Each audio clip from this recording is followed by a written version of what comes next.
Hello guys, welcome back to Sana crafts. రీసెంట్గా ఒక ఆర్డర్ని డిస్పాచ్ చేశాను. వాళ్ళు రిఫరెన్స్ పిక్ ఇది సెలెక్ట్ చేసుకొని పేస్టల్ గ్రీన్ కలర్లో బ్యాంగిల్స్ని కస్టమైజ్ చేయమన్నారు. సో అవుట్కమ్ అయితే ఇలా టర్న్అవుట్ అయ్యింది. ముందుగా బ్యాంగిల్స్ని వ్రాప్ చేసుకోవాలి. ఫస్ట్ ఒక ఫోకట్ బ్యాంగిల్ని తీసుకొని మైల్డ్ గోల్డ్ కలర్ థ్రెడ్ని వ్రాప్ చేసుకోవాలి. వ్రాప్ చేసుకున్నాక ఫెవిక్రిల్ గ్లూని అప్లై చేయాలి. ఇలా గమ్ అప్లై చేసుకున్నాక మనం స్క్వేర్ షేప్ స్టోన్స్ని స్టిక్ చేసుకోవాలి. ఇలా వైట్ స్క్వేర్ షేప్ స్టోన్స్ని ఓవరాల్గా స్టిక్ చేసుకోవాలి. మనము ఇలాంటి బ్యాంగిల్స్ 4 చేసుకోవాలి. ఈ డిజైన్కి స్టోన్స్ని స్టిక్ చేస్తున్నప్పుడు డిజైన్ అనేది స్ట్రైట్గా రాదండి. అలానే ఎక్స్ట్రా గ్లూ కూడా మనకి బయటకు వస్తున్నట్టు కనిపిస్తుంది కదా. ఇలాగ స్టోన్స్ని స్టిక్ చేసుకున్నాక లాస్ట్లో ఇలా అడ్జస్ట్ చేసుకోవాలి. అలా ఎక్స్ట్రా గమ్ని కూడా మనం రిమూవ్ చేసుకుంటే అప్పుడే డిజైన్ అనేది నీట్గా కనిపిస్తుంది. బ్యాంగిల్ అంతా ఇలా స్టోన్స్ని స్టిక్ చేసుకుంటే లుక్ ఇలా ఉంటుంది. ఇలాంటి బ్యాంగిల్స్ మనం 4 ప్రిపేర్ చేసుకోవాలి. నెక్స్ట్ ఒక 1 కట్ బ్యాంగిల్కి పేస్టల్ గ్రీన్ కలర్ థ్రెడ్ని వ్రాప్ చేసుకొని ఫెవిక్రిల్ గ్లూని అప్లై చేసుకోవాలి.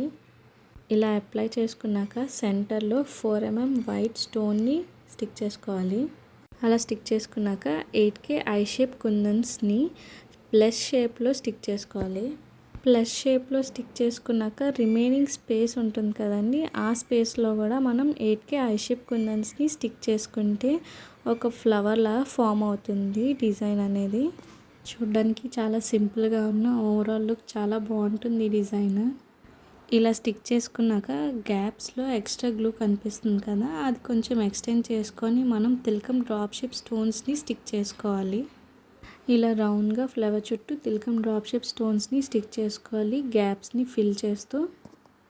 నెక్స్ట్ ఇలా స్టిక్ చేసుకున్నాక B7000 గ్లూని తీసుకొని ఫ్లవర్ పైన స్టిక్ చేసుకోవాలి.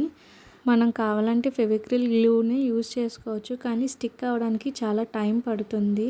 మనం స్టిక్ చేసి వేరే ఫ్లవర్కి వెళ్ళేసరికి ఆ స్టోన్స్ అనేది పడిపోతూ ఉంటాయి, ఆరడానికి చాలా టైం పడతాయి. అందుకే మనం B7000 గ్లూ యూజ్ చేసి స్టిక్ చేస్తే వెంటనే స్టిక్ అవుతాయి. ఇలా pastel green colour 6K I shape కుందన్స్ని ఫ్లవర్లా form చేసుకోవాలి 3D డిజైన్ లాగా. సెంటర్లో వైట్ జర్కన్ స్టోన్ని స్టిక్ చేసుకోవాలి. అప్పుడే కంప్లీట్గా ఒక ఫ్లవర్ అనేది ఫామ్ అవుతుంది. నెక్స్ట్ 2 ఫ్లవర్స్కి మిడిల్లో గమ్ అప్లై చేసి 2 stars and 1 square shape orange colour mat కుందన్ని నేను స్టిక్ చేశాను. ఇది కంప్లీట్గా కస్టమర్ చాయిస్, వాళ్ళే ఇలా కస్టమైజ్ చేయించుకున్నారు. గ్రీన్ అండ్ ఆరెంజ్ కాంబినేషన్లో కంప్లీట్గా ఇలా ఇమిటేట్ చేసుకుంటే బ్యాంగిల్ అనేది ఇలా ఉంటుంది 3D లుక్తో. హెవీ కడా బ్యాంగిల్. ఈ బ్యాంగిల్ సింగిల్గా వేసుకున్నా కూడా చాలా బాగుంటుంది, లేదా ఇలా పేరప్ చేసుకుని వేసుకున్నా కూడా లుక్ చాలా బాగుంది సింగిల్ హ్యాండ్కి ఈ బ్యాంగిల్స్. ఓవరాల్గా ఫైనల్ అవుట్పుట్ ఇది 2 హ్యాండ్స్కి. కస్టమర్కి చాలా నచ్చాయని అన్నారు. ఎవరికైనా కావాలంటే స్క్రీన్ మీద కనిపిస్తున్న వాట్సాప్ నెంబర్కి మెసేజ్ చేయండి. Thank you.